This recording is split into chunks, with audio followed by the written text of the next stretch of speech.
బిగ్గరగా తేటగా ప్రార్థనాపూర్వకంగా చదువుకుందాం.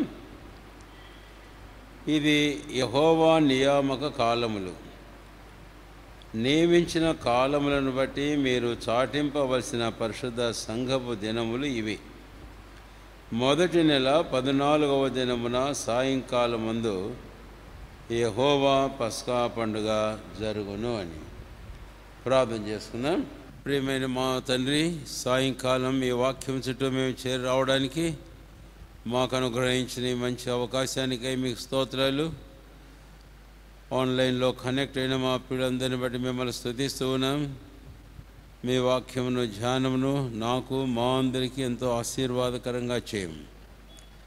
మరొక పర్యాయం మీరు సెలవిచ్చిన వాక్కును జ్ఞాపం చేసుకుంటున్నాం. యోహాను సువార్త 5వ అధ్యాయంలో లేఖనములను మీరు పరీక్షించడి అని మీరు సెలవిచ్చారు. అవి నన్ను గూర్చి సాక్ష్యం ఇచ్చుచున్నాయన్నారు. అందు మీకు నిత్యజీవం కలదని మీరు సెలవిచ్చిన మాటకై మీకు స్తోత్రాలు చెల్లిస్తున్నాం. ఆ మేరకు ఈ వాక్య పరిచర్య మేము ఆరంభించుకుంటగా మీ కృప మేము కోరుతున్నాం. మీ అభిషేకం మాకు అనుగ్రహించడం, మీ వాక్యమును కలిసి ధ్యానం చేసుకోవడానికి, అంతేకాదు చక్కగా అర్థం చేసుకొని మా హృదయంలో భద్రం చేసుకొని మేమే కాదు ఇతరులు అనేకుల మేలు కొరకై మేము జీవించడమును సహాయం చేయం. మీ దయల హస్తాలకి ఏమో సమర్పించుకుంటూ వందనం చెల్లిస్తూ యేసువారి ఘనమైన నామమును స్తుతించి ప్రార్థించి వేడుకొనుచున్నాము తండ్రి, ఆమేన్. ఈ దినముల మన వాక్య పరిచర్య యెహోవా పండుగలు అని మనం ఆరంభించాం ఈ అంశంను. అయితే ఇవి యెహోవా పండుగలు మాత్రమే కాదు, రెండవదిగా యూదుల పండుగలని మనము చూచాము. అంతేకాదు మూడవదిగా ఇది మనకు అన్వయించుకుంటూ ఎవరు ప్రభువైన దేవునికి చెందినవారో ఈ పండుగలన్నీ వారికి చెందినవి అన్న సంగతిని మనము జ్ఞాపకము చేసుకున్నాం. కాబట్టి ఇవి మన పండుగలు. మొదటిది యెహోవా పండుగలు, రెండవది యూదుల పండుగలు, మూడవది సంఘం యొక్క పండుగలు అనేది మనం మనసులో ఉంచుకోవాలి. ఈ యెహోవా పండుగల గురించి 5 సంగతులు మొదటి పాఠంలో ఉపోద్ఘాతంగా మనం తలంచాం. ఆ తర్వాత ఈ యెహోవా పండుగల్లో మొదటి పండుగను పోయిన వారం మనం ప్రారంభించాం. అది 23వ అధ్యాయంలో 4-5 వచనాలలో మనం చదివాం.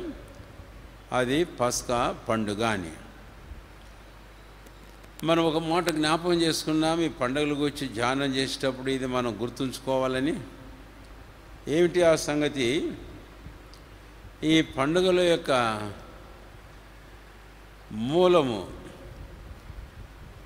ఏమిటి అనేది, దాని చరిత్ర ఏమిటి అనేది మనం ఎప్పుడు తలంచుకుంటూనే ఉండాలి. రెండవది, ఆ పండుగలో ప్రవచనార్థమైన సూచనలు, ప్రత్యక్షతలో ఏమున్నాయి, ఏం ప్రభువైన దేవుడు బయలుపరుస్తున్నాడు అనేది. కాబట్టి ఈ పండుగలు ధ్యానం చేసేటప్పుడు మనం చదివేటప్పుడు ఈ మాట మనం మనసులో ఉంచుకుందాం. యెహోవా పండుగలు, వాటి చరిత్ర, వాటి మూలం. రెండవది యెహోవా పండుగలు, వాటిలో ప్రవచన సూచనలు, బయలుపరుపులు ఏమిటివి అనేది. సరే, ఇప్పుడు మనం పస్కా పండుగకు మనం వచ్చాం. 23వ అధ్యాయం 4-5 వచనాలలో పస్కా పండుగ గురించి మనం గమనించినట్లయితే పోయిన వారం చూసిన 3 సంగతులు క్లుప్తంగా జ్ఞాపం చేసి తర్వాత సాయంకాలం మధ్యాహ్నానికి వెళ్తాం. ఈ యెహోవా పండుగల్లోని ప్రాథమికమైన పండుగ పస్కా పండుగ. దాని గురించి మరొక మాట కూడా చెప్పడం అవసరమే. పస్కా పండుగ అనేది ముందున్న పండుగలన్నిటికీ పునాది అని. The feast of Passover is the foundational feast for the next feast which are to come. కాబట్టి ఇది మొదటి పండుగ, ఇక ముందున్న పండుగల కొరకైన పునాది పండుగ. ఈ పండుగ లేకుండా మిగిలిన పండుగలు ఏమాత్రమును ఉండజాలవు అని. సరే, ఇప్పుడు ఆ పస్కా పండుగ యొక్క మూలం ఏమిటి అనేది మనం తలంచాం. ప్రభువైన దేవుడు నిర్గమకాండములో 9వ అధ్యాయము 1వ వచనంలో నా జనులు నన్ను సేవించుటకు వారిని పోనిమ్ము అని. కనుక ప్రభువైన దేవుడు తన సేవకుడైన మోషే అహరోనును పంపించి నన్ను సేవించుటకై నా జనులను పోనిమ్ము అని అంటే ఫరో ఏమన్నాడో మనకు తెలుసు. అందుకని 9వ అధ్యాయం 1వ వచనంలో ఆ మాట చూచిన తర్వాత మరి 11వ అధ్యాయంలో మనము 10వ వచనంలో ఒక మాట చూచాం. ఫరో వారిని పోనీయనోళ్ళని వాడాయిను. కాబట్టి తాను పోనీయడానికి ఇష్టపడలేదు. అంతేకాదు, వారిని చెరపట్టిన వీరు బలవంతులు కనుక వారిని పోనివ్వడానికి ఏమాత్రమును వారు ఇష్టపడినటువంటి వారు కాదు. కాబట్టి చివరిగా ప్రభువైన దేవుడిగా 9-10 తెగుళ్ళు అయిన తర్వాత అప్పుడు మోషేతో దేవుడు చెప్పాడు, మీరు బయటికి వెళ్తారు, నేను మిమ్మల్ని బయటికి తీసుకుని వెళ్తాను నన్ను సేవించి దాని కొరకే, కాబట్టి మీరు ఇలాగను చేయుడి అన్నాడు. ఏం చేయమన్నాడు?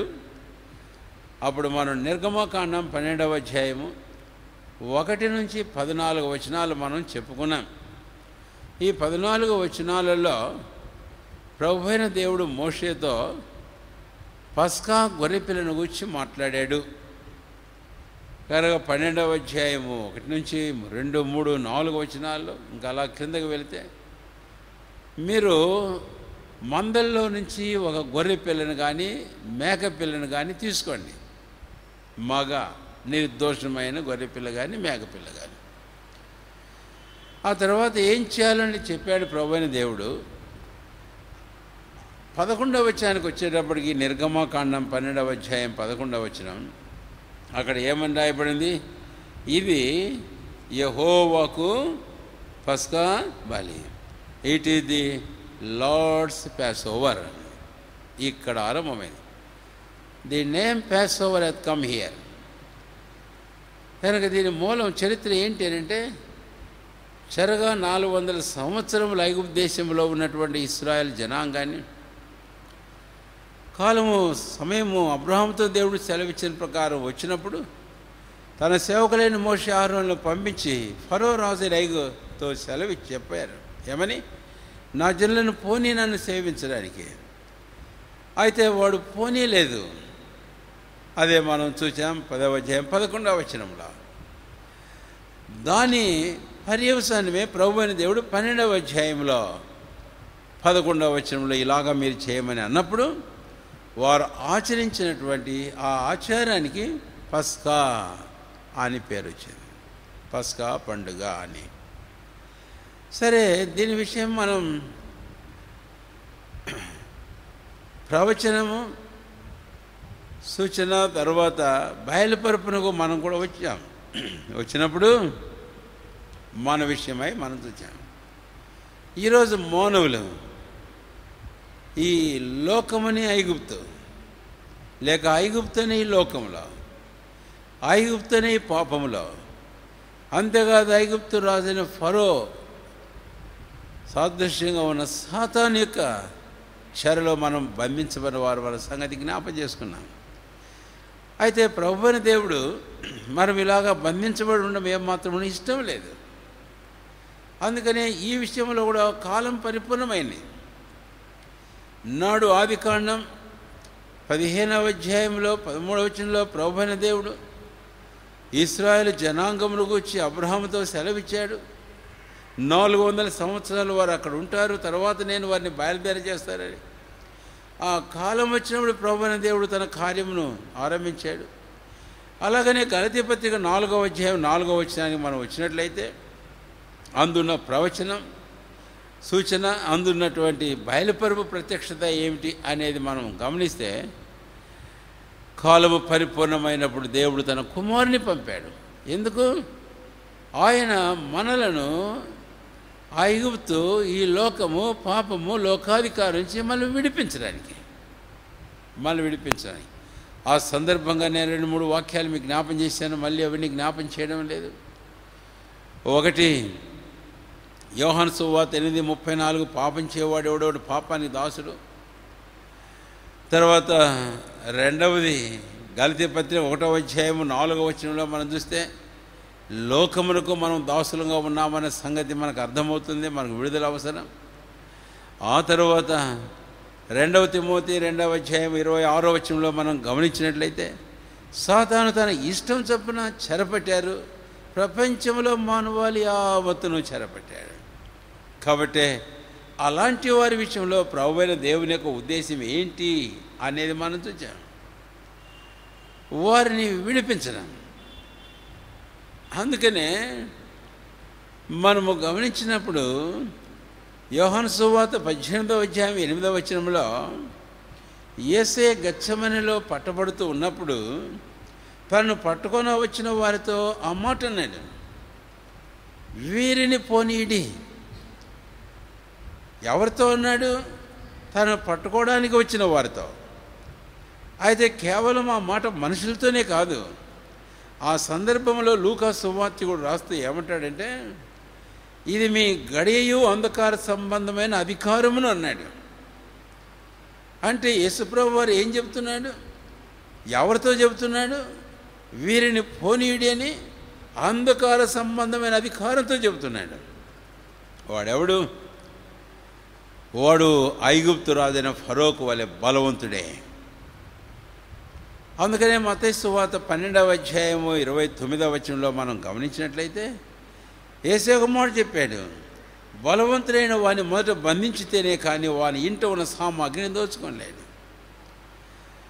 కాబట్టి ప్రభువైన యేసుక్రీస్తు వారు వారితో అంధకార అధికారంతో సాతానుతో మాట్లాడాడు, వీరిని పోనీయండి అని. అంటే వారాడ పోనిస్తారు? పోనీయడానికి ఏమాత్రం ఇష్టపడరు. వాడు మనకంటే బలవంతుడు. అంతేకాదు, పాపం మన మీద ప్రభుత్వం చేస్తుంది, మనకంటే బలమైంది. ప్రభువైన యేసుక్రీస్తు వారేమో వారిని పోనీయుడు అని అన్నాడు, కానీ వాడు మనల్ని పోనీయుడు. ఇలాంటి పరిస్థితిలో ఇప్పుడు ఉద్భవించింది పస్కా పండుగ. అది మనం ఆ చరిత్రను మనం చూసేటప్పుడు చెప్పుకున్నాం. ఇక్కడ మనం అదే గమనిస్తాం. అందుకనే ప్రభువైన దేవుడు తన కుమారుడిని యేసుక్రీస్తు వారిని పంపించాడు ఆయన ఈ లోకానికి. మనం ఇందాక గలతీ 4వ అధ్యాయం 4వ వచనం మనము జ్ఞాపం చేసుకున్నాం ఆ సందర్భంగా. అంతేకాదు, చివరికి మన ప్రభువైన యేసుక్రీస్తు వారు ఏమైనాడో గెత్సేమనీలో మనకు తెలుసు, అప్పగించబడ్డాడు. కాబట్టి ఆటి మన ప్రభువైన యేసుక్రీస్తు వారు మనల్ని పోనివ్వడానికి ఆయన సెలవిచ్చిన మాట మేరకు మాటలతో వాడు పోనిచ్చిన వాడు కాడు. అందుకనే ప్రభువైన యేసుక్రీస్తు వారు ఆయన తను తాను అప్పగించుకోవాల్సి వచ్చింది. ఆయనే మన పస్కా పశువు, గొర్రె పిల్ల అని. సరే, రెండవ తలంపుకు మనం పోయిన వారం వచ్చినప్పుడు ఆ పస్కా పండుగను గురించి ఏమిటి సమయం, what was the time of the Passover అనేది మనము తలంచాం. లేవీకాండం 12వ అధ్యాయంలో మనం గమనించినప్పుడు ఆయన అన్నాడు, మొదటి నెల, ఆ తర్వాత 10వ దినమున మీరు ఆ గొర్రె పిల్లను కానీ మేక పిల్లను కానీ తీసుకోవాలి, 14వ దినం వరకు ఉంచుకోవాలి. ఆ తర్వాత 14వ దినము సాయంకాలం దానిని మీరు బలిగా అర్పించాలి అని ప్రభువైన దేవుడు సెలవిచ్చాడు. కాబట్టి ఈ విషయం మనం లేవీకాండం 12వ అధ్యాయంలో 2వ వచనం, 3వ వచనం, 7వ వచనంలో మనము చదివాం. అంతేకాదు, ద్వితీయోపదేశకాండం 16వ అధ్యాయం 6వ వచనానికి కూడా మనం వెళ్ళాం. అక్కడ ఒక చక్కని మాటే మనం చూస్తాం. సాయంత్రమున మీరు దానిని బలిగా అర్పించాలి, అంటే వధించాలి అని ప్రభువైన దేవుడు సెలవిచ్చాడు. కాబట్టి దీన్ని బట్టి మనం గమనిస్తే ఇది చరిత్ర. అంటే ఆ పస్కా పండుగను గురించిన ఈ రెండవ భాగాన్ని మనం వచ్చినప్పుడు ఆ టైం విషయంలో మనం చూస్తే ఇది చరిత్ర, ఇది జరిగిపోయిన సంగతి. అయితే ఇందులో ప్రవచనం ఉంది. అంటే this time speaks of the prophecy or the prophecy is also hidden in even in this time and the revelation is hidden in this time. అది ఎలాగూ అని అంటే అది మన ప్రభువైన యేసుక్రీస్తు వారి విషయానికి మనం వస్తే కనుక ఆయన మత్తయి సువార్త 24వ అధ్యాయంలో మనం 26వ అధ్యాయము 45వ వచనంలోను, అలాగే మనం కింద భాగానికి మనం వచ్చిన సందర్భాల్లో ఒక మాట చూచాం. 26వ అధ్యాయం 45వ వచనం ఏమని రాయబడింది చూడండి దయచేసి. 26వ అధ్యాయము 45వ వచనం, 45వ వచనం. అప్పుడు ఆయన తన శిష్యుల దగ్గరకు వచ్చి, ఇక నిద్రపోయి అలసట తీర్చుకోండి, ఇదిగో ఆ గడియ వచ్చి ఉన్నది. ఆ ముఖ్యమైన మాట కింద మీరు అండర్లైన్ చేయండి. ఆ గడియ వచ్చి ఉన్నది అంటే ఏ గడియ ఇది? ప్రభువైన దేవుడు నాడు ఐగుప్తులో ఇశ్రాయేలు ఉండగా పస్కాను ఆచరించవలసిన సమయం ఏ గడి అయితే చెప్పాడో ఆ గడియ వచ్చి ఉన్నది. అందుకని తర్వాత మార్కు సువార్త 15వ అధ్యాయంలో 2 లేఖన భాగాలు మనం చూచాం.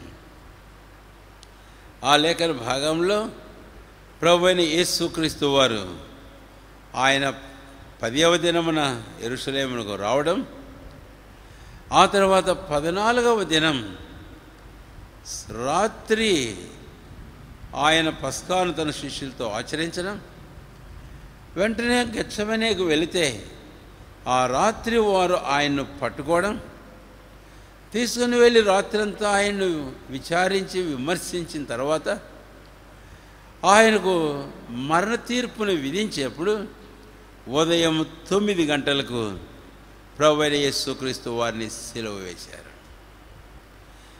ఈ టైం యూదుల ఉదయకాలపు బలర్పించు టైం. మరొక మాట జ్ఞాపం చేస్తున్నాను. యేసయ్య ఆ రోజున బలి అర్పించమన్న ఆ దినం పస్కా పండుగ దినం. సరిగ్గా పస్కా పశువుని యాజకుడు బలిపీఠపు కొమ్ములకు కట్టివేసే సమయం. ఆ కట్టుతున్న ఆ సమయంలో ఇక్కడ ప్రభువైన యేసుక్రీస్తు వారు సిలువకు కట్టబడుతున్నాడు.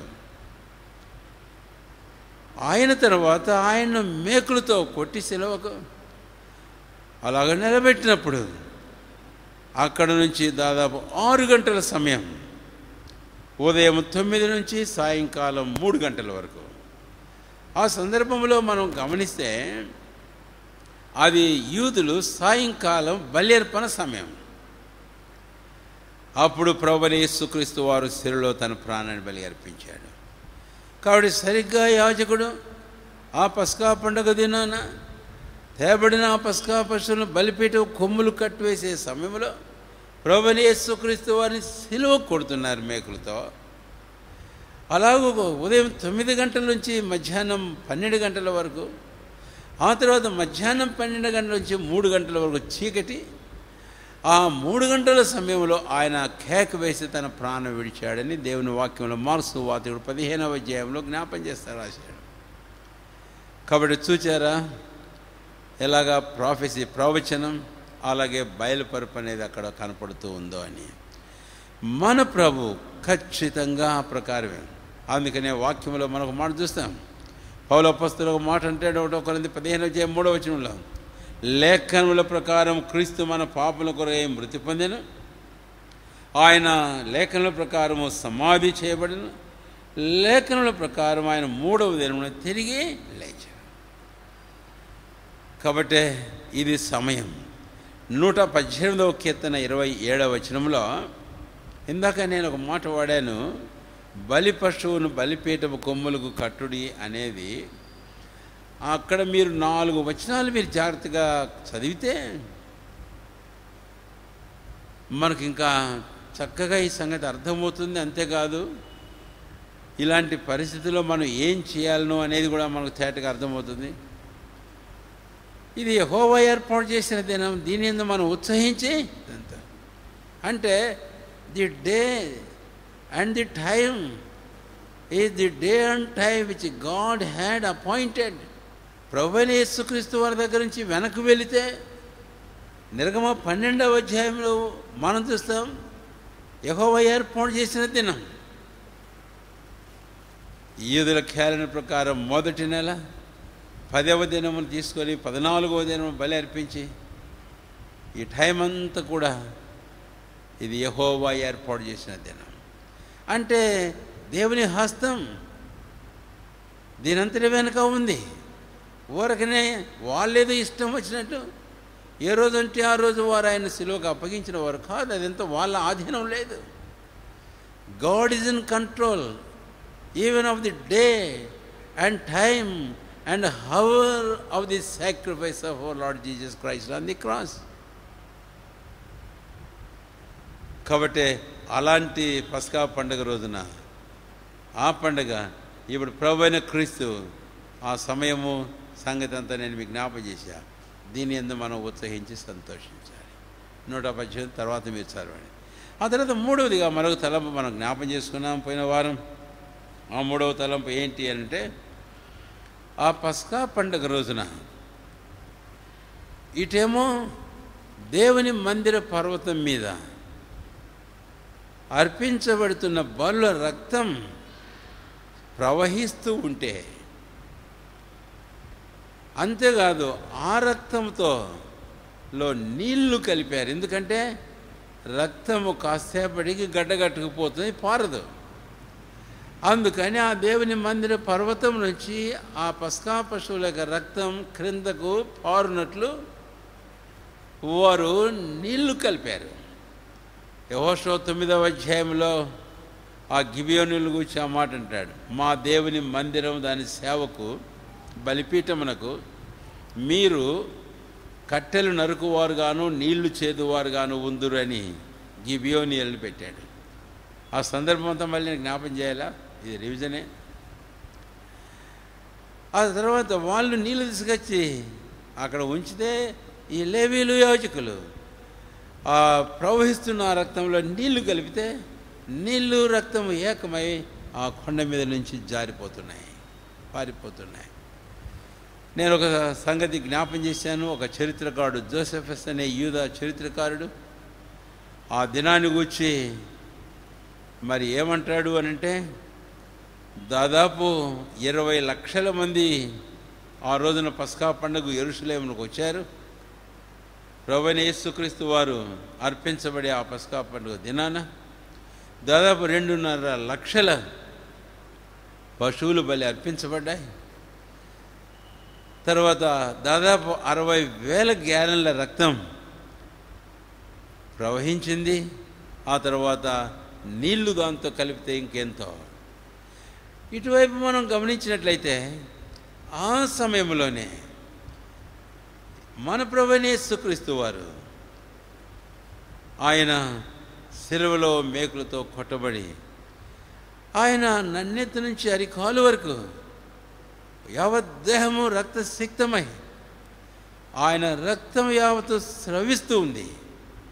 ఇక్కడ నుంచి అటు చూస్తే ఆ పస్కా పశువుల రక్తం నీళ్లు కలిపి పారుతూ ఉంటే ఇక్కడ ప్రభువైన యేసుక్రీస్తు వారి యొక్క రక్తం. ఆ సమయంలో ఏమైంది? యోహాను సువార్త 19లో సైనికుడు ఒకడు బల్యంతో ఆయన ప్రక్కన పొడవుగా రక్తమును నీళ్లను ఏకమై పారినాయండి. చూచారా ఎంత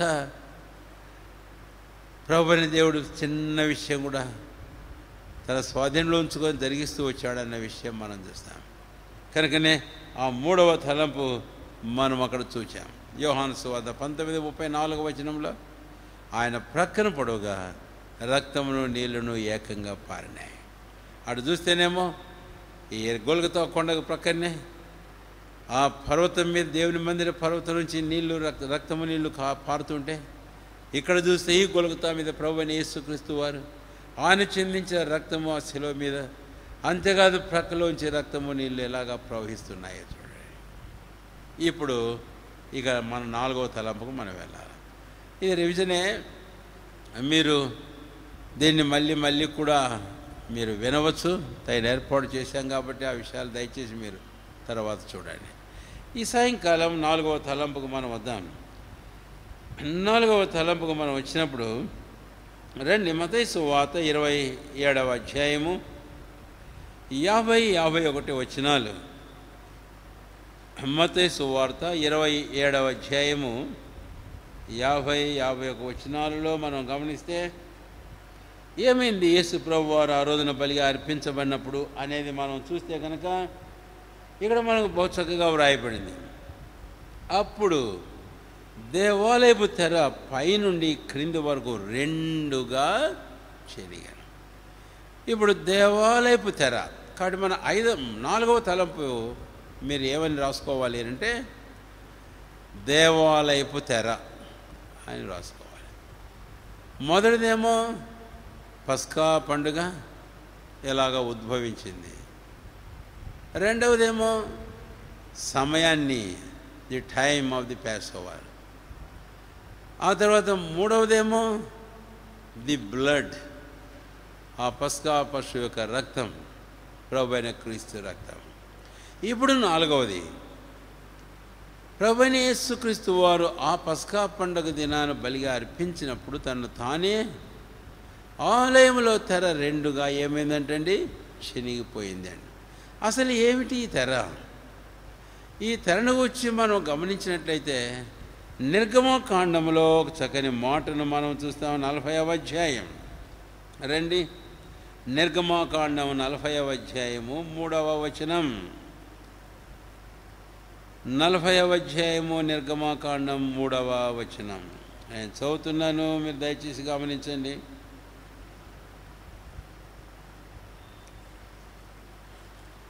3వ వచనం. అచ్చట నీవు సాక్ష్యము మందసము నిలిపి ఆ మందసమును అడ్డతెరతో కప్పవలెను. అడ్డతెర అనే మాట 21వ వచనంలో, 40వ అధ్యాయము 21వ వచనం, మందిరములోనికి మందసమును తెచ్చి కప్పు తెరను వేసి సాక్ష్యపు మందసమును కప్పెను. కనుక ఇక్కడ సాక్ష్యపు మందసము మనకు కనపడుతూ ఉంది. సాక్ష్యపు మందసం. అయితే ప్రభువైన దేవుడు ఈ సాక్ష్యపు మందసాన్ని గురించి ప్రత్యక్ష గుడారం గురించి చెప్పాడు. మనం ప్రత్యక్ష గుడారం గురించి ధ్యానం చేశాం. ఒకవేళ మీరు ఎవరైనా విని ఉండకపోతే ఈ ఎస్కోల్ వెబ్సైట్కి వెళితే ఆ ప్రత్యక్ష గుడారం గురించినటువంటి ధ్యానాలు మీకు కనపడతాయి, చూడడానికి ప్రయత్నించండి. ఇక్కడ మోషేతో ప్రభువైన దేవుడు 25వ అధ్యాయం 8వ వచనంలో నేను వారిలో నివసించినట్టు నాకు వారు ఒక పరిశుద్ధ స్థలం నిర్మించాలని చెప్పి అన్నీ క్లియర్గా ప్రభువైన దేవుడు ఆ రూపమును చూపించాడు మోషేకు. కొండ మీద నేను నీకు కనపరిచిన రూపము చొప్పున దాన్ని చేయుటకు నువ్వు జాగ్రత్త పడమన్నాడు. నిర్గమ 25వ అధ్యాయం 9వ వచనం. ఆ ప్రత్యక్ష కూడా వచ్చిన సందర్భంలో ఈ మాట మనం జ్ఞాపం చేసుకుందాం. సాక్ష్యము మందసమును చేయాలి అన్నాడు. ఈ ప్రత్యక్ష గుడారం అంతా 3 భాగాలు. వెలుపటి ఆవరణం, ఆ తర్వాత పరిశుద్ధ స్థలం, ఆ తర్వాత అతి పరిశుద్ధ స్థలం. వెలుపటి ఆవరణంలో దహన బలిపీఠము, ఇత్తడి గంగాళం, తర్వాత పరిశుద్ధ స్థలంలో సన్నిధి రొట్టెల వల్ల దీపవృక్షము, ధూపవేదిక, ఆ తర్వాత అడ్డతెర అవతల అతి పరిశుద్ధ స్థలంలో నిబంధన మందసం ఉంది అని. అయితే ఈ 3 భాగాలను వేరు చేసే 2 తెరలను మనం చూస్తాం. వెలుపటి ఆవరణానికి పరిశుద్ధ స్థలాన్ని వేరు చేసే ఒక తెర, రెండవది పరిశుద్ధ స్థలంను అతి పరిశుద్ధ స్థలంను వేరు చేసేది తెర, మరొక తెర. ఆ అతి పరిశుద్ధ స్థలంలో సాక్ష్యం మందసం. సాక్ష్యం మందసం ఏం చూపిస్తుంది అని అంటే ప్రభు అయిన దేవుణ్ణే చూపిస్తుంది. ఆయన సన్నిధిని, సముఖాన్ని చూపిస్తుంది. ఎందుకంటే ప్రభు మోషేతో ఒక మాట నాడు నిర్గమకాండ 25వ అధ్యాయము ఆ సాక్ష్యం మందసం గురించి చెప్పిన తర్వాత కింద, నేను కరుణాపీఠం మీద కెరూబుల మధ్య నుంచి నేను నీతో మాట్లాడతాను అంటే సాక్ష్యం మందసం, దాని మీద కరుణాపీఠం అనే మూత, ఇరువైపులా కెరూబులు, అది దేవుని నివాస స్థలం. అంటే God dwelt there and his presence was there and his glory was there. ఇప్పుడు పరిశుద్ధ స్థలానికి మనం వస్తే అందు యాజకులు సంచారం చేస్తూ సేవ చేసేవారు. అతి పరిశుద్ధ స్థలంలో కూడా వస్తే యాజకులు, లేవీయులు ఉండి వారు బలర్పించి అలాగ అక్కడ చేయవలసిన సేవ వాళ్ళు చేస్తుండేవాళ్ళు. అయితే వెలుపటి ఆవరణంలో ఎప్పుడు బలు అర్పించబడుతుండేటివి. తర్వాత పరిశుద్ధ స్థలంలో అహరోను ఆయన కుమారులు ప్రతిదినం ఉదయ సాయంకాలం వారు సేవ చేస్తూ ఉండేవారు తిరుగుతూ. అయితే అతి పరిశుద్ధ స్థలం ప్రధాన యాజకుడు ఒక్కడు మాత్రమే సంవత్సరమునకు ఒక్కసారి అందులో ప్రవేశించాలి. ఒక్కసారి, సంవత్సరానికి ఒక్కసారి. ఆ ఒక్కసారి కూడా ఎలాగా ప్రవేశించాలి అనే విషయం మనం దేవుని వాక్యంలో గమనించినట్లయితే హెబ్రీ పత్రికలో ఒక మాట ఇలాగా మనం చూస్తాం.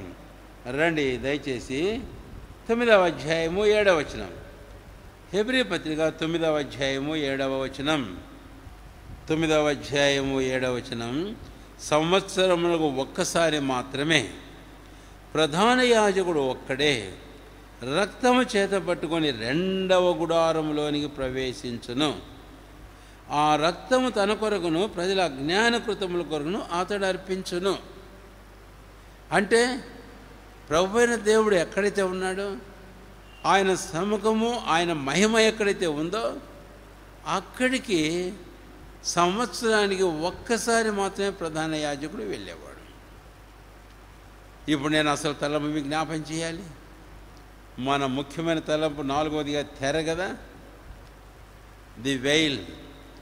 ఇక్కడ తెరని 27వ వచనంలో తెరని మనం చదివాము ఇందాక. ఇప్పుడు ఈ తెర ఏం చూపిస్తుంది అంటే లోపలేమో దేవుడు, ఆ అతి పరిశుద్ధ స్థలంలో దేవుడు, పరిశుద్ధ స్థలంలోనూ వెలుపట మనుషులు. అయితే దేవుడు ఈ అడ్డతెరతో తన్ను కప్పుకున్నట్లున్నాడు. అందుకని అక్కడ ఒక పదం మనం చదివాం, నీవు సాక్ష్యపు మందసమును ఆ తెరతో కప్పవలెను. అంటే God covering himself with this veil. ఈ తెరతో దేవుడు తన్ను తాను కప్పుకుంటున్నాడు, లేదా మరొక మాట పెట్టి చెబితే దోచుకున్నాడు. యెషయా 59వ అధ్యాయాన్ని వెళ్తే అక్కడ ఒక మాట ఉంది. ఏమని తెలుసా? మా పాపములు నీకును మాకును మీ పాపములు అయ్యంగా అయినాయంటే అడ్డముగా. అందుకనే దేవుడు తన ముఖమును దోచుకున్నాడు. అది ఇక్కడ తలంపు. కనుక ఆ మందసం తెచ్చి నువ్వు దాన్ని కప్పు అంటే కేవలం ఆ తెర తీసుకొని దాని మీద కప్పడం కాదు. వాస్తవానికి ఆ వెయిల్ అనే ఆ తెర 18 అంగుళాల మందం ఉంటుంది. 18 అంగుళాల మందం అంటే 3 మందం. నానా రకాలైనటువంటి రంగులు, వస్తువులతో దాన్ని తయారు చేయమని దేవుడు చెప్పాడు.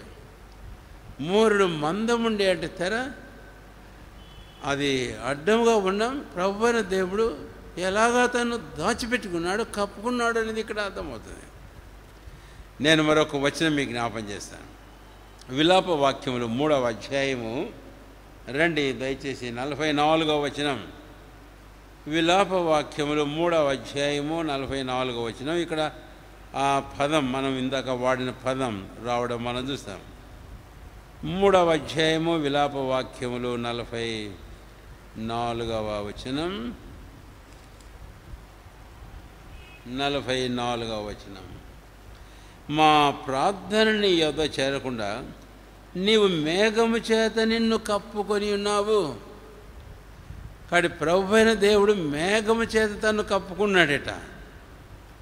కానీ తెరతో కప్పమని ఆ రోజు మోషేతో చెప్పాడు. ఇక్కడికి వస్తే ప్రభువైన దేవుడు మేఘముతో తను కప్పుకున్నాడు. ఇది ఇక్కడ మనకు తెర చూపిస్తుంది. సరే, ఇలాగా దేవుడు తెర మేఘంతో తాను కప్పుకున్నప్పుడు ఏమైందో తెలుసా? మరి ఎలాగా వెళ్తాడు యాజకుడు, ప్రధాన యాజకుడు అని అంటే సంవత్సరమునికి ఒక్కసారి. ఇందాక మనం చదివాం, మళ్ళీ అక్కడ వెళ్ళడం లేదు. హెబ్రీ 9వ అధ్యాయం 7వ వచనం. తనది కాని రక్తంతో అతి పరిశుద్ధ స్థలంలో ప్రవేశించేవాడు ఒక్కసారి. అంటే blood made this entry possible. రక్తము మాత్రమే ఈ ప్రవేశాన్ని సాధ్యపరిచింది. ఆ మాట గుర్తుంచుకోవాలి. ఈ ప్రధాన యాజకుడు ఎంతటి వాడైనా, అన్ని అంగులు అలంకారాలు తాను కలిగి ఉన్నా, ఆ రక్తం లేకుండా లోపలికి పోవడానికి ఏమాత్రం వీలు లేదు. దాన్ని బట్టి నేను ఇంకో మాట చెప్పాలని కోరుతున్నాను. ఆ రక్తము ఆ తెరని ఏం చేస్తుంది? తెరగుండా ప్రవేశించినట్టు ఆ తెర తెరవబడుతున్నట్లుంది. కాబట్టి ఇప్పుడు ఇది మనం ఈ తెరను గూర్చినటువంటి ప్రవచనం, క్షమించండి, తెరను గూర్చినటువంటి చరిత్రకు వెళ్ళాం. అయితే మూలానికి వెళ్ళాం. ఎట్లా ఈ తెర అనేది వచ్చింది, ఏంటి, తర్వాత ఈ తెర ఏం చేస్తుంది? It is the veil that God covers himself under this veil, and the cloud which God covered himself from man. సరే, ఇలాగా దేవుని నివాసం, ఆయన సముఖం రిస్ట్రిక్ట్ చేయబడిన ఆ సందర్భం మనం ఇక్కడ అర్థం చేసుకుంటున్నాం. ఇప్పుడు మనం ఈ తెర అనే మాట ఇక్కడ నిర్గమకాండం 40వ అధ్యాయంలో మనము చెప్పుకున్నాం కదా. ఇందులో ప్రవచనానికి మనం వెళ్ళబోతాం. ఇప్పుడు ఇందులో బయలుపరుపునకు మనం ప్రవచనం అంటే ముందు what does this veil speak for the future, and what does this veil being opened once in a year and the high priest enters in. ఇందులో ప్రవచనం ఏంటి, బయలుపరిపు ఏంటి అంటే మత్తయి సువార్త 27వ అధ్యాయం 51వ వచనం. కనుక ఆ ప్రాముఖ్యమైన మాట మనం మనసులో ఉంచుకోవాలి. రండి దయచేసి 27వ అధ్యాయము 51వ వచనం చదవండి. ఎవరైనా ఒకరు మత్తయి సువార్త 27వ అధ్యాయం 51వ వచనం త్వరగా.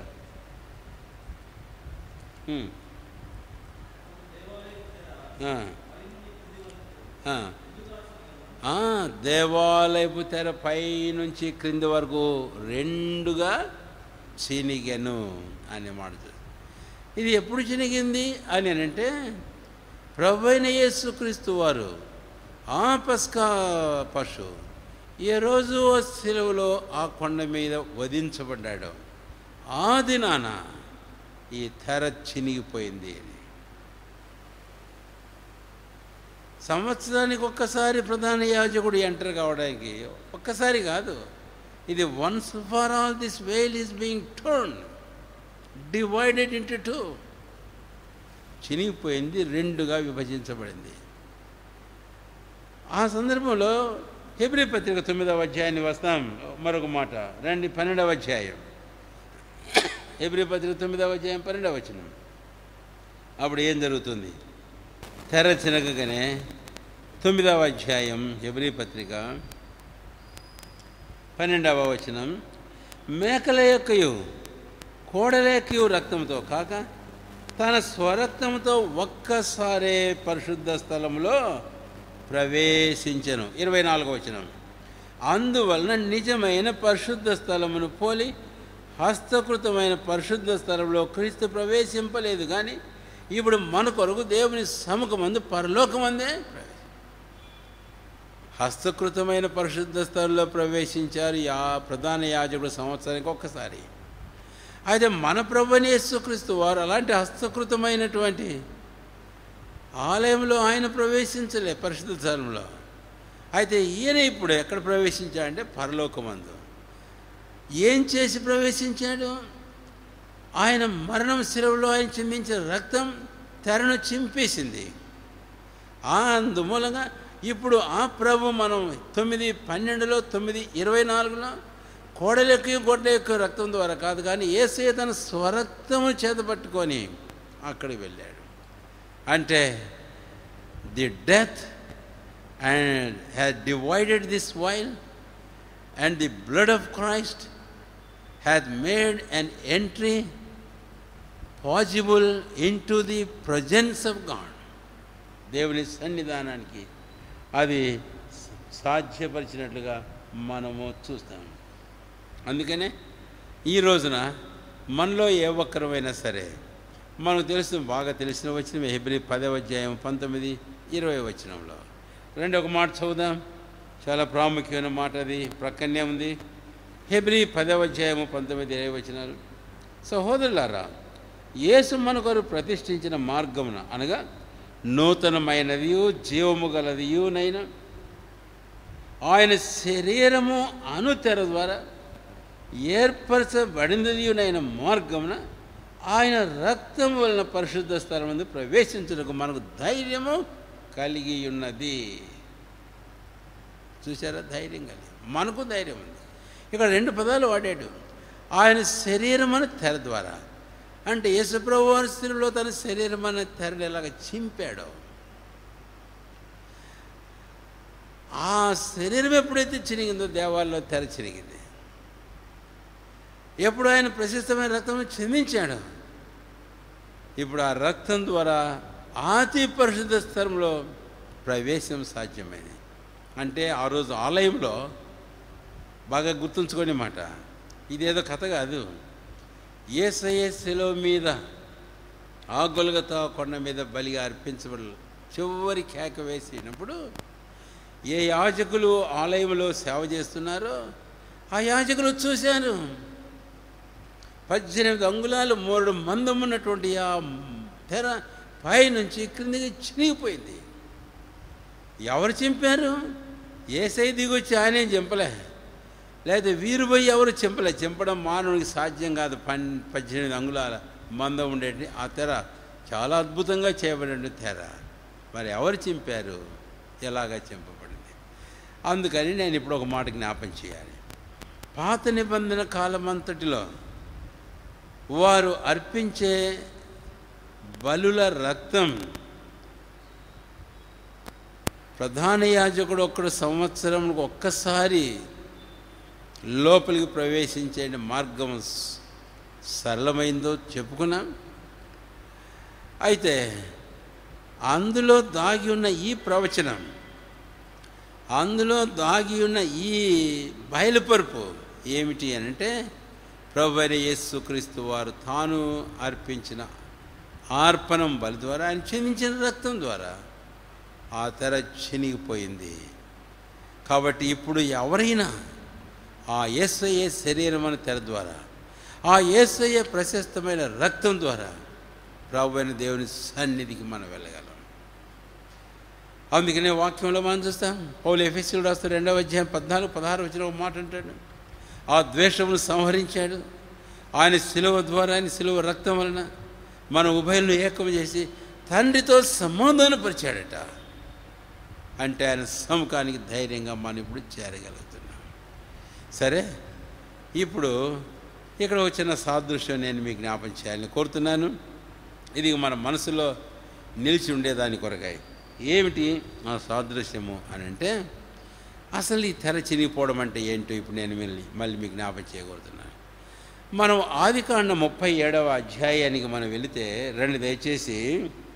ఆదికాండం 37వ అధ్యాయము 34వ వచనం. 37వ అధ్యాయము ఆదికాండం 34వ వచనం. దయచేసి గమనించండి, మీ బైబిల్ తెరిచి అందరూ కూడాను. 37వ అధ్యాయము 34వ వచనం, 33 కూడా చదువుతున్నాను. అతడు దానిని గుర్తుపట్టి, ఈ అంగీ నా కుమారునిదే, దుష్ట మృగము వానిని తినివేసెను, యోసేపు నిశ్చయముగా చీల్చబడిననెను. యాకోబు తన బట్టలు చింపుకొని తన నడుమును గోనెపట్ట కట్టుకొని అనేక దినములు తన కుమారు నిమిత్తం అంగలార్చుచుండగా. ఈ 33, 34 వచనాల్లో 34 వస్తే యాకోబు తన బట్టలు చింపుకొని. యాకోబు తన బట్టలు ఎందుకు చింపుకున్నాడు అనంటే 33లో తన కుమారుడిని యోసేపుని ఏదో ఒక దుష్ట మృగము చీల్చివేసింది. ఈ దుష్ట మృగము అని మనం ఈ మాట వాడినప్పుడు చక్కగా ప్రభువైన యేసుక్రీస్తు వారు తాను ప్రవచనార్థంగా చెప్పిన మాట మనకు ఒకటి కీర్తన గ్రంథంలో చూస్తాం. ఏమని? దుష్ట మృగములు నన్ను చుట్టుకున్నాయి, క్రూర మృగాలు బ్రాషాన్ని ఎద్దులు చుట్టుకొని ఉన్నాయి. సరే, ఇప్పుడు ఇలాగా యోసేపును వచ్చిన వార్త ఎప్పుడైతే యాకోబును తీసుకొని రాబడిందో, యాకోబు అనుకున్నాడు నిశ్చయముగా అతడు చీల్చివేయబడ్డాడు అనుకొని వెంటనే తన బట్టలు చింపుకున్నాడట. అదే జరిగింది యేసయ్య శిలువలో చనిపోయినప్పుడు. అందుకని ఈ సాదృశ్యం నేను ఇలాగ మీకు చెప్పగోరుతున్నాను. తండ్రి అయిన యాకోబు తండ్రి అయిన దేవునికి సాదృశ్యం. తర్వాత కుమారుడైన యోసేపు కుమారుడైన యేసుక్రీస్తుకు సాదృశ్యం. ఆ తర్వాత యోసేపు సహోదరులు యేసయ్య సహోదరులైన యూదులకు సాదృశ్యం. యూదులు యేసయ్య సహోదరులే. కాబట్టి యోసేపును తన కుమారుని ఆ దుష్టమృగం చీల్చివేసిందన్న సంగతి ఎప్పుడైతే చెవినపడిందో, తాను బహుగా ప్రేమిస్తున్న తన కుమారుడైన యోసేపును కూర్చిన వేదనతో యాకోబు బట్టలు చింపుకున్నట్లు ఆ తండ్రి అయిన దేవుడు తాను ప్రేమించుతున్న తన అద్వితీయ కుమారుడు యేసుక్రీస్తు ప్రభు సెలవులో ఎప్పుడైతే వధించబడ్డాడో, కేక వేసి ప్రాణం విడిచాడో, ఆయన చీల్చబడ్డాడన్న సంగతి ఆ క్షణములో తండ్రి అయిన దేవుడు ఏ తెరతో తను కప్పుకుంటూ వచ్చాడో, ఏ మేఘముతో తను కప్పుకుంటూ వచ్చాడో ఆ తెరనైనా చింపేశాడు. మరొక మాట చెప్పాలంటే, యాకోబు తన బట్టలను చింపుకున్నట్లు తండ్రి అయిన దేవుడు తన బట్టలను చింపుకున్నాడు. ఇంకా అడ్డతెరలేదు. ఇంకా ఆయన స్పష్టంగానే కనపడుతున్నాడు. ఆయన సన్నిధికి ప్రవేశం ఉంది ఆయన. యోసేపు సహోదరులు అలాగ చేశారు, యూదులు ప్రభువైన యేసుక్రీస్తు వారిని ఇలాగా చేశారు. కాబట్టి ఈ సాదృశ్యం ఆలయములో తెర రెండుగా చినిగెను. కనుక ప్రభువైన యేసు ఈ పస్కా పండగ రోజున ఆ దృశ్యాన్ని మన మనసులో ఉండాలా, కళ్ళ ముందు తిరుగుతున్నట్టుండాలి. ఆ చివరి పస్కా పండుగ రోజున యేసయ్య శిలువలో బలి అర్పించబడుతుంటే వీళ్ళు కూడా ఇందాక చెప్పుకున్న 20 లక్షల మంది 2.5 లక్షల మరి పస్కా పశువులు బలిగా అర్పించే ఆ సందర్భంలో ఇలాగ జరుగుతుంది పండుగ. ప్రభువైన క్రీస్తు ఆయన శిలువ వేసి గొప్ప కేక వేసి ప్రాణం విడవగానే ఆలయంలో తెరమని చినిగిపోయింది. అంటే గమనించుంటారు, ఇలాంటి పస్కా పండుగలు వారెన్నో ఆచరించారు. ఎప్పుడు ఈ ఆలయంలో తెర చినగలే. అయితే ఈ దినాన ప్రభువైన క్రీస్తును దేవుని గొర్రెపిల్ల వధించబడినప్పుడు ఆలయంలో తెర చినిగిపోయింది. ఓ ఆశ్చర్యం! అందుకని యేసు ఒక మాట చెప్పగలిగాడు. యోహాను సువార్త 10వ అధ్యాయంలో మనం చూస్తే 9వ వచనంలో, నేనే ద్వారమును, నా ద్వారనే తప్ప యోహాను సువార్త 14:6 మనం చూస్తే మార్గమును సత్యమును జీవమును నేనే, నా ద్వారానే తప్ప అప్పుడు నువ్వు తండ్రి సన్నిధికి తండ్రి ఎద్దుకు రాలేడు పరలోకములకు. ఇది తెరను కూర్చున్న సంగతి. కాబట్టి పస్కా పండుగ దినాన ఆ తెర ఎలాగా చినిగిపోయిందో, కాబట్టి ఆ తెర ఏమిటి? నిర్గమకాండం 40:3 మనం చూచాం, 24 ఆ తర్వాత ఆ తెర దేవుడు కప్పుకున్న ఆయన వస్త్రం అది. It was the God's government. అయితే ఆ తెర చినిగిపోయింది ఎప్పుడు? ప్రభువైన యేసుక్రీస్తు వారు శాశ్వతంగా దేవుని సన్నిధికి మార్గం సరళమైపోయాయి. ఇక ఈ 5వ తలంపుకు మనం వద్దాం చివరిగా. దయచేసి నిర్గమకాండం 12వ అధ్యాయము, నిర్గమకాండం 12వ అధ్యాయము 7వ వచనం. 12వ అధ్యాయము నిర్గమకాండం 7వ వచనం. 7వ వచనము, ఈ నెల 14వ దినం వరకు మీరు దాన్ని ఉంచుకొనవలను. తర్వాత ఇశ్రాయేలు సమాజపు వారందరూ తమ తమ కూటములలో సాయంకాలమందు దాన్ని చంపి దాని రక్తము కొంచెము తీసి తాము దాన్ని తిని అనేది తెలుగు బైబిల్లో పొరపాటు ఉంది. ఆ అక్షరం నీని నువ్వుగా మార్చుకోండి. తిని అని అంటే రక్తంనే తిన్నట్లు అనిపిస్తుంది. తాము దాని తిను ఇండ్ల ద్వారబంధపు 2 నిలువు కమ్మల మీదను పై కమ్మి మీదను చల్లి. అలాగే మళ్ళీ ఈ అధ్యాయంలోనే ఇంకా 21, 22, 23 వచనంలో అదే మాటలను మనము చూస్తాం. ఇప్పుడు మన 5వ తలంపు ఈ పస్కా పండుగ గురించి ఏమిటి అని అంటే, పస్కా పశువు యొక్క రక్తము అనేది 5వ తలంపు మనం చూస్తాం. కాబట్టి పస్కా పశువు యొక్క రక్తం ఏం చూపిస్తూ ఉంది? ఇది ప్రవచనం, క్షమించండి, ఇది చరిత్ర. నిర్గమకాండం 12వ అధ్యాయంలో the first pass over when they have celebrated in the Egypt, ఐగుప్తులో ఇశ్రాయేలు మొట్టమొదటి పస్కా పండుగను ఆచరించినప్పుడు ప్రభువైన దేవుడు వారికి చెప్పాడు, మీరు ఆ పస్కా పశువును తీసుకొని దాన్ని వధించండి, వధించిన తర్వాత దాని రక్తమును తీసి ఏం చేయండి అన్నాడు? మీరు ద్వారబంధముల మీద, పై అడ్డ కమ్మి మీద 2 నిలువు కమ్ముల మీద మాత్రమే పోయమన్నాడు, క్రింద కమ్మికి పోయకూడదు వాళ్ళు అని ప్రభువైన దేవుడు సెలవిచ్చినట్లుగా ఇక్కడ మనం చూస్తాం. ఇప్పుడు రక్తము అనేది మన 5వ తలంపు, పస్కా పశువు రక్తము అని మీరు రాసుకోవడం మంచిది. అయితే ఈ రక్తం అనేది ప్రాణం మనకు తెలుసు. లేవి కాండంలో ఆ మాట మనకు తేటగా వ్రాయబడింది 17వ అధ్యాయం 11వ వచనంలో.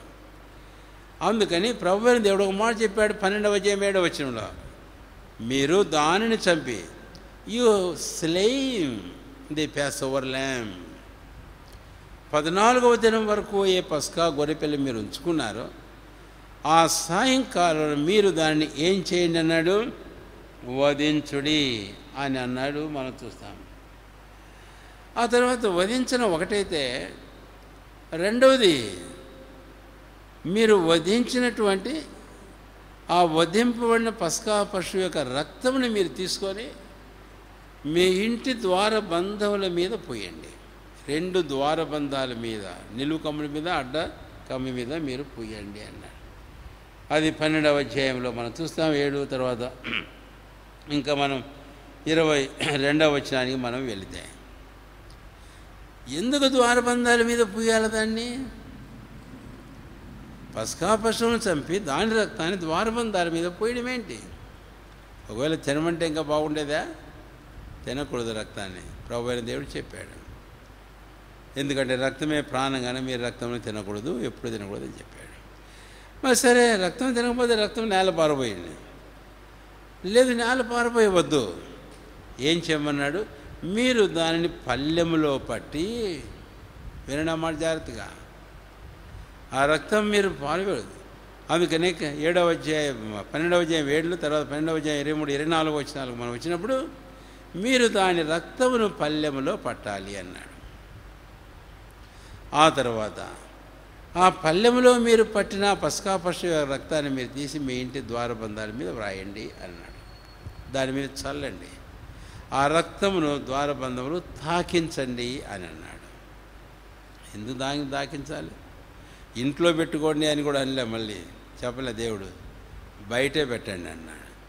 దీన్ని బట్టి మనం చూస్తే వీరు రక్తమును చూడడంలే, లోపల ఇంట్లో ఉన్నవారు. మరి రక్తము చూసేది ఎవరు? ఆ బయట ఎవరైతే వస్తారో వారు చూస్తారు. ఆ నాటి రాత్రి బయట ఎవరు వచ్చారు? అందుకే అక్కడ ఒక మాట మనం చూస్తాం, 12వ అధ్యాయము 2 దయచేసి 13వ వచనం. నిర్గమకాండం 12వ అధ్యాయము 13వ వచనం. మీరున్న ఇండ్ల మీద ఆ రక్తము మీకు గుర్తుగా ఉండును, నేను ఆ రక్తమును చూచి మిమ్మల్ని నశింపచేయక దాటిపోయేదును. చూచారా? నేను ఆ రక్తమును చూచి మిమ్మల్ని నశింపచేయక ఏం చేస్తాను? నేను దాటిపోవుదును. ఈ మాట గమనించండి. అదే జరిగింది. ఆ రోజున ఇశ్రాయేలీలు వారు తీసుకున్నటువంటి ఆ పస్కా పశువును 14వ తారీఖు సాయంకాలం వధించారు. దాని రక్తమునంతా పళ్ళెములో పట్టారు, ద్వారబంధాల మీద పూసి ఉంచుకున్నారు. ఆ రాత్రి ప్రభువైన దేవుడు ఆ సంచారం చేసేటప్పుడు ఐగుప్తులో ఆ రక్తమును చూసి దాటిపోయాడు. నేను ఆ రక్తం, I shall see the blood, if I see the blood I will pass over. Passover అనే పదం దాటిపోవుదును. ఇక్కడ ఇంట్లో ఎవరున్నారు? యూదులా, లేక ఐగుప్తీలా, లేక ఇంకెవరన్నానా అనేది దేవుడు చూడడంలే. ఆ దాటిపోయేటప్పుడు ఆ నాశనం, మరణం వారికి సంభవించకుండా అది వారిని దాటిపోవాలి అని అంటే ప్రభువైన దేవుడు ఎవరిని చూడడం లేదు. ఎంత ఇల్లు, చిన్న ఇల్లా, పెద్ద ఇల్లా, పూరిల్లా, గొప్పిల్లా, అది చూడడం లేదు. అయితే ఆయన చూసేది ఏమిటి అని అంటే రక్తమును చూచి దాటిపోతున్నాడు. ఇప్పుడు నేను మీకు 3 మాటలు జ్ఞాపం చేశాను. ఏమిటి? 1, 12వ అధ్యాయం 7వ వచనం నిర్గమకాండం ప్రకారం మీరు ఆ పస్కా పశువును వధించండి. 2వది, పళ్ళెంలో ఆ రక్తమును పట్టి మీరు మీ ఇంటి ద్వారబంధం పై కమికిని 2 నిలువు కమ్ములను తాకింపవలను చల్లాలి అని చెప్పాడు. 3వది, నేను ఆ రక్తమును చూచి నేను మిమ్మల్ని దాటిపోతాను అన్నాడు. దాటిపోవడం అనేది ఇంగ్లీష్లో పాస్ ఓవర్ అని. పాస్ ఓవర్ అంటే ఫీస్ట్ కాదు, దాటిపోవడాన్ని అసలు పాస్ ఓవర్ అంటారు. అంటే ప్రభువైన దేవుడు దాటిపోయాడు, తెగులు దాటిపోయింది, నాశనం చేయబడు దాటిపోయాడు. వాడికి ఇశ్రాయేలు కానీ ఇంకెవరైనా, ఒకవేళ ఐగుప్తీయులు ఎవరైనా సరే కూడా ఇలాగా పస్కా పశువును వధించి రక్తం కన్నా రాసింటే వాళ్ళ ఇల్లు కూడా దాటిపోయాడు. సరే, ఇది పస్కా పండుగలో రక్తంను గుర్చిన చరిత్ర. This the history. ఈ బ్లడ్, రక్తంను గుర్చినటువంటి మూలం అది. ఇప్పుడు బైబిల్లో నిర్గమకాండం 12వ అధ్యాయంలో నుంచి రక్తం యొక్క ప్రాముఖ్యత అనేది వచ్చింది. కాకపోతే అంతకుముందు కూడా ఆ రక్తం విషయమై మనము చూస్తాం. ఎక్కడ చూస్తాము? కాస్త వెనక్కి వెళితే 8వ అధ్యాయంలో నోవహు బలిపీఠను కట్టి పవిత్రమైన వాటిని బలి అర్పించాడు. రక్తం చూస్తాం బలిపీఠం మీద. ఇంకా కాస్త వెనక్కి వెళ్ళిపోతే ఆదికాండం 4వ అధ్యాయంలో అన్నదమ్ములిద్దరూ దేవునికి బలి తెరిపించినప్పుడు ఆ హేబెలు మందల్లో నుంచి బలి తీసుకొని వచ్చి ఆ బలి అర్పించినప్పుడు రక్తం మనకు కనపడుతుంది. ఇది అయితే ఆదికాండంలో వాక్యం లేదు, కానీ ప్రకటన గ్రంథం 13వ అధ్యాయం 8వ వచనంలో జగదుత్పత్తికి మునిపే వధింపబడినట్లుండిన దేవుని వారు. చదవండి. The ల్యామ్ that was slain. ఒకరి బిగ్గర చదవండి. ప్రకటన 13:8.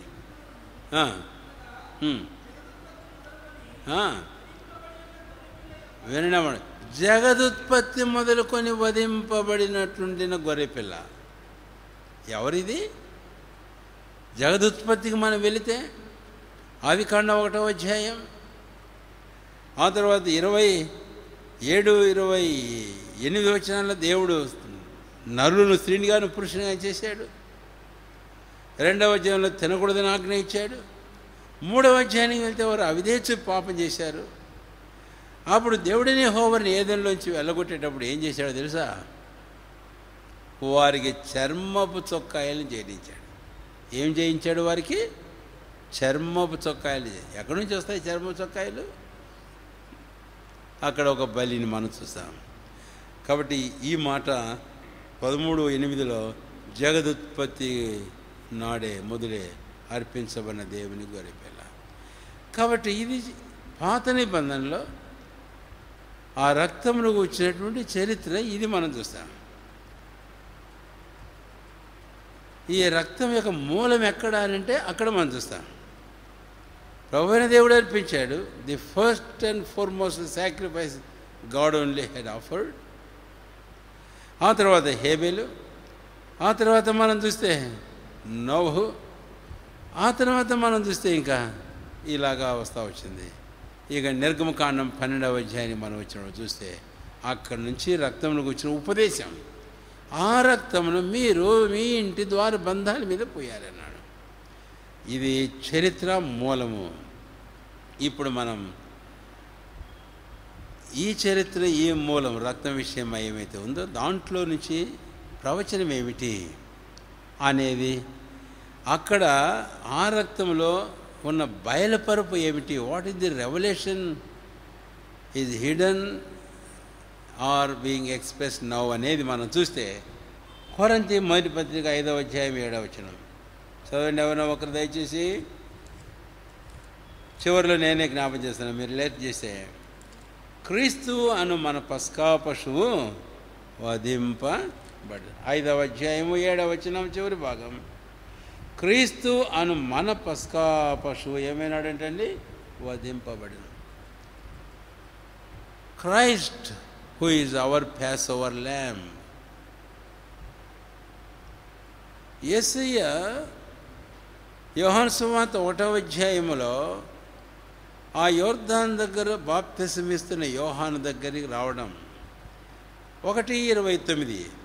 మరునాడు యేసు తన యొద్దకు రాగా చూచి యోహాను ఇలాగన్నాడు, ఇదిగో లోక పాపను మోసుకొని పోతున్నటువంటి దేవుని గొర్రెపిల్ల అని.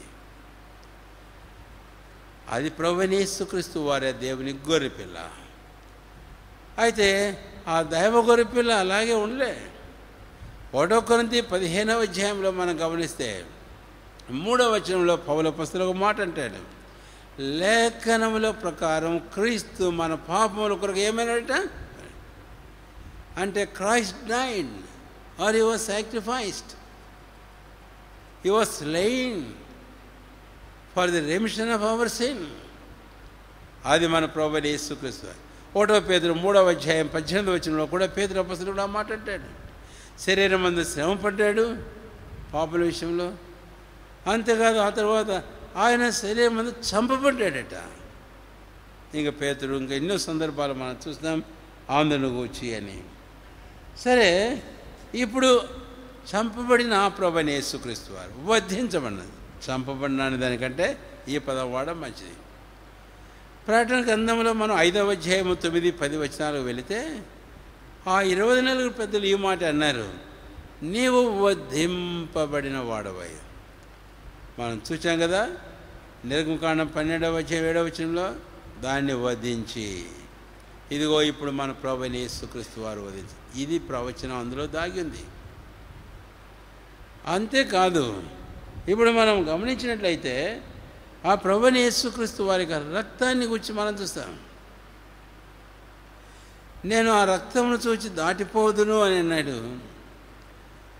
1వ పేతురు 1వ అధ్యాయం 19వ వచనంలో మనము చూస్తే పేతురు ఒక మాట అంటాడు, అమూల్యమును నిర్దోషమును నిష్కలంకమున గొర్రెపిల్ల వంటి క్రీస్తు రక్తం చేత మీరు ఏమైనారట విమోచింపబడ్డారు.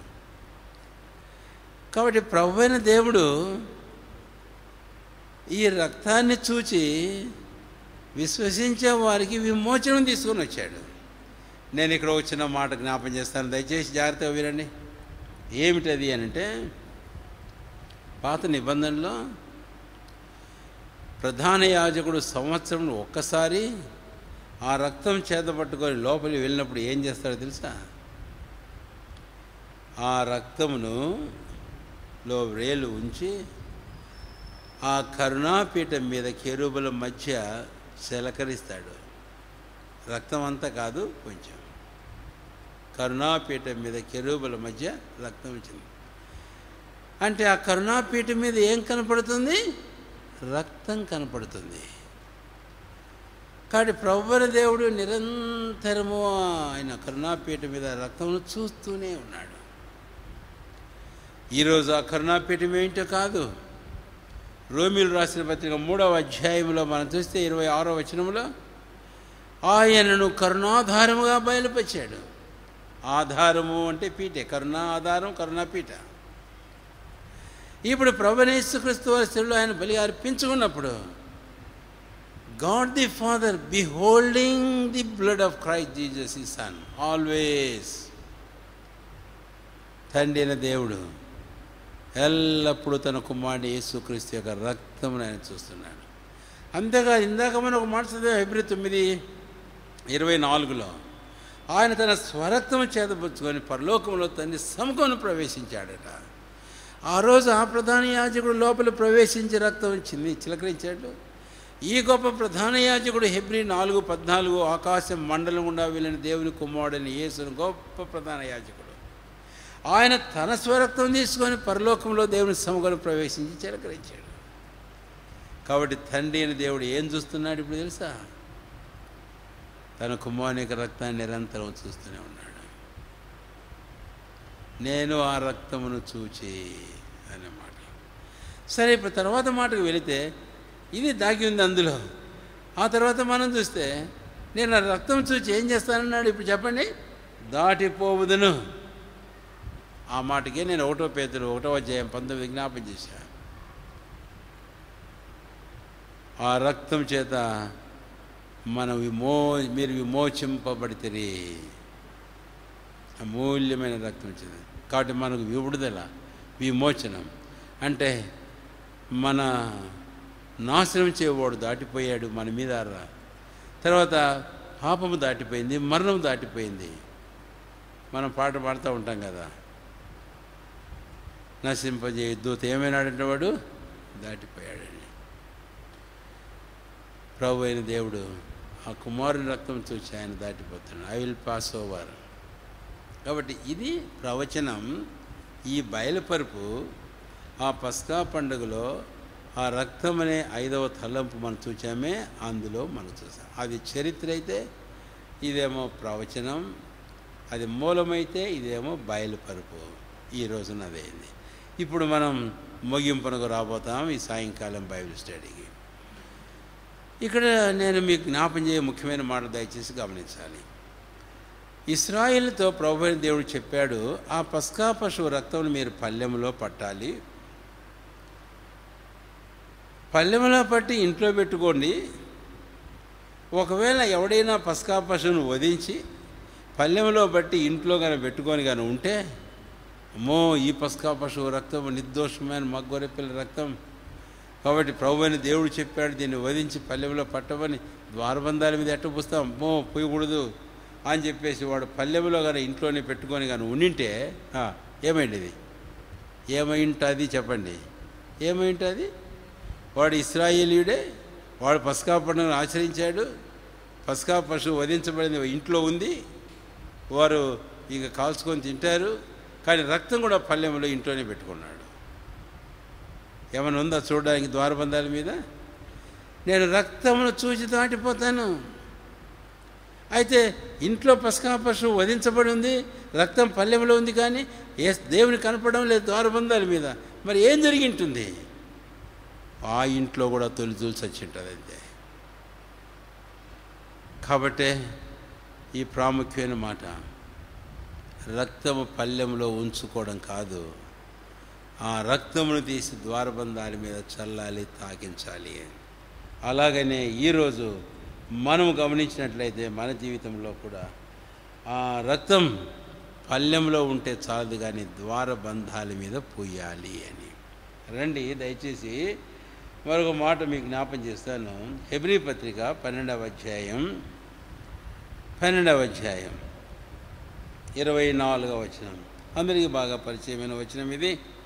హెబ్రీ 12:24. పౌలు అపొస్తలుడు హెబ్రీలైన క్రైస్తవులకి పత్రికను రాస్తూ 24వ వచనంలో ఓ చక్కని మాట అంటాడు.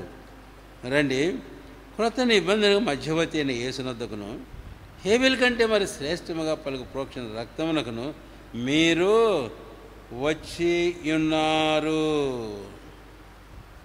హేబెల్ కంటే మరి శ్రేష్టముగా పలుకు ప్రోక్షణ రక్తమునకు మీరు వచ్చిన్నారు. ఎవరికి ఈ పత్రిక రాస్తూ ఉన్నాడో ఈ దైవజనుడు, మనం కాస్త వెనక్కి వెళితే హెబ్రీ పత్రిక 6వ అధ్యాయంలో 9, 10, 11 వచనాలలో ఆ భాగం ఆరంభించినప్పుడు మీరింతకంటే శ్రేష్టమైనది లేని స్థితిలోనే, రక్షణకరమైన స్థితిలోనే ఉన్నారు. అంటే వారు రక్షణ పొందిన వారు ఎలా రక్షణ పొందారు? వారి పాపాలు ఎలా క్షమించబడ్డాయి? వారి మరణం వారిని ఎలాగ దాటిపోయింది? నాశనం చేయబడి ఎలాగ వారిని దాటిపోయాడు అనేది మనం చూస్తే ఇప్పుడు 12వ అధ్యాయం 24 వచ్చిన పౌరుడు, ఇప్పుడు మీరు మరి శ్రేష్టముగా పలుకు ప్రోక్షణ రక్తములకు మీరు వచ్చారు అంటే దీని అర్థం ఏంటంటే వారు ఆ ప్రభువైన యేసుక్రీస్తు వారి యొక్క రక్త ప్రోక్షణ క్రిందికి తమని తెలుసు. అంటే ఆయన రక్తమును తన హృదయముల మీద ప్రోక్షించుకున్నారు. అది విశ్వాసం ద్వారా. ఈరోజు ఆ రక్తం ఏమీ లేదు. అయితే ఆ రక్తమునందలి విశ్వాసం మన జీవితంలో అవసరం. అదే రోమా 3 ఇందాక నేను 26 వచ్చిన జ్ఞాపం చేసిన అక్కడ అదే మాట చూస్తాం. క్రీస్తు యేసు రక్తమునందలి విశ్వాసం ద్వారా మీరు నీతిగా తీర్చబడుతున్నారు. అందుకనే ఆ యేసు ప్రభుని యొక్క రక్తం ఆ గొల్గొతా కొండ మీద ఆ కలువరి శిలువలో చిందించమని ఆ రక్తం ఆ పస్కా పండుగ దినాన ఈరోజు ఆ రక్త ప్రోక్షణ కిందికి రావాలి. ఆ రక్తం మన మీద ప్రోక్షించుకోవాలి క్రీస్తునందలి విశ్వాసం ద్వారా. అంతే. ఆ రక్తం నీ కొరకే ఇంకా సిద్ధంగా ఉంది. అందుకని ఒక మాట అడుగుతున్నాను. ఆ రోజు అర్పించమని మనందరి పస్కా పశువుని ప్రభువైన యేసుక్రీస్తు వారి యొక్క రక్తం ఎవడైనా బుద్ధిహీనంగా ఇంట్లో దాచుకున్నట్టు ఒకవేళ అక్కడ ఉందిలే అనుకుంటున్నావా? ఆ రోజు యేసయ్యలో చిందించాలి అనుకొని కోరుకుంటున్నావా? లేకపోతే విశ్వాసంతో నిన్ను ఆ రక్త ప్రోక్షణ కింద తెచ్చుకున్నావా? తెచ్చుకోకపోతే ఏమవుతుంది? అందుకనే హెబ్రీ 12:24 మీరు వచ్చి ఉన్నారు అని అన్న తర్వాత ముగింపుకు వెళుతూ నేను ఒక మాట అంటున్నాను. ఒక ప్రశ్న, నీవు వచ్చి ఉన్నావా? నీవు వచ్చి ఉన్నావా?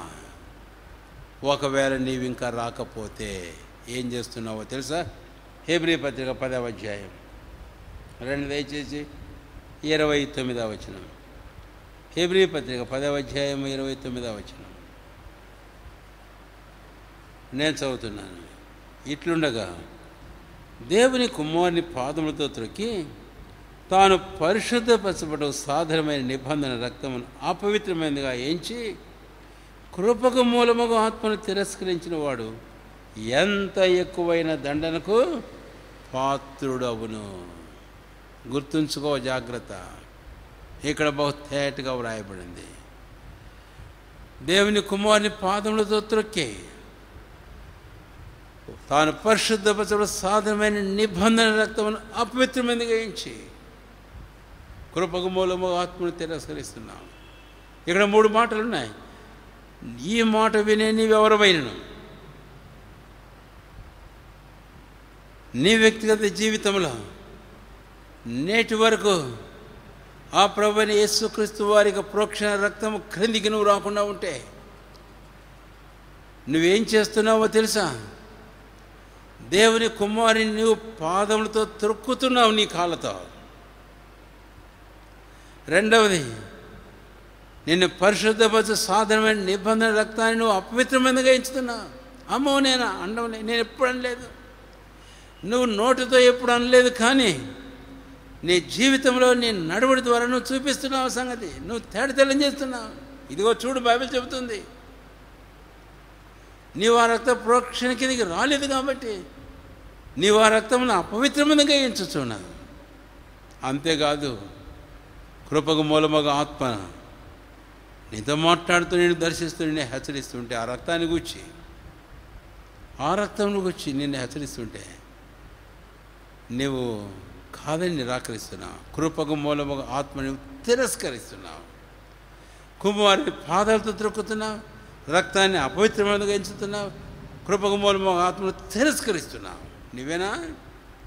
ఈ సాయంకాలం ఈ మాట వినే నువ్వు ఎవరివైనా ఈ మాట గుర్తుంచుకో. హెబ్రీ 10:29 చివరిలో, ఎంత ఎక్కువైన దండనకు పాత్రుడగును.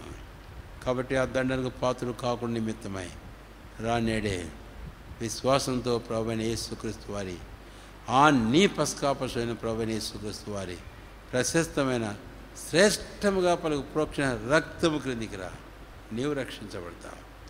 అప్పుడు అన్నారు ఇశ్రాయేలు, ఏమన్నారు తెలుసా? ఆ మాట చదువుతాను ముగింపులో. నిర్గమకాండం 12వ అధ్యాయం, నిర్గమకాండం 12వ అధ్యాయం రండి దయచేసి 27వ వచనం. 27వ వచనం, ఇది యెహోవాకు పస్కా బలి. ఆయన ఐగుప్తీయులను హతము చేయుచు మన ఇండ్లను కాచినప్పుడు ఆయన ఐగుప్తులో ఉన్న ఇశ్రాయేలు ఇండ్లను విడిచిపెట్టెను అనవలనని చెప్పాను. అప్పుడు ప్రజలు తలలు వంచి నమస్కారము చేస్తారు. అంటే మీ పిల్లలు అడుగుతారు మిమ్మల్ని, ఏమని అడుగుతారు? Why is this service? అది ఇంగ్లీష్లో బాగుంది. ఇంగ్లీష్లో అంటాడుగా, వై ఈజ్ దిస్ సర్వీస్? మీ పిల్లలు మిమ్మల్ని అడిగినప్పుడు మీరు ఏం చెప్పాలి? And what mean ye by this service? English Bible ఈమా, what mean ye by this service? Children are asking their parents as they observe this Passover feast in their families, in their houses. Children were questioning the parents, what mean ye by this service? Now we have come to the conclusion, to that meaning. That meaning is nothing. అప్పుడు వారు చెప్పారు, ఏమని చెప్పారట? ఐగుప్తులో నాశనం చేయవాడు వచ్చినప్పుడు ఈ రక్తమును చూచి మన ఇళ్లను దాచిపోయాను. యెహోవా మన ఇళ్లను కాచినప్పుడు. నీవెవరివైనా ఈ రాత్రి వరకు నీవు ఇంకా క్రీస్తు యేసు ప్రభుని రక్త ప్రోక్షణకి నీవు రాకుండా ఉంటే నీవు ఈ మాట చెప్పలేవు. యెహోవా ప్రభువైన యేసుక్రీస్తు వారు నన్ను కాపాడాడు, కాపాడుతాడని నిన్ను నీవు కాపాడుకోలేవు. నీ ఇష్ట వస్తువుల్లో దేని చేత నేను రక్షించుకోజాలవు. రాబో భయంకరమైన దైవోగ్రత నుంచి నిన్ను తప్పించుకోజాలవు నీవు. కాబట్టి నేడే ప్రభువైన క్రీస్తు రక్త ప్రోక్షణ కిందికి రా, ప్రార్థన చేసుకో.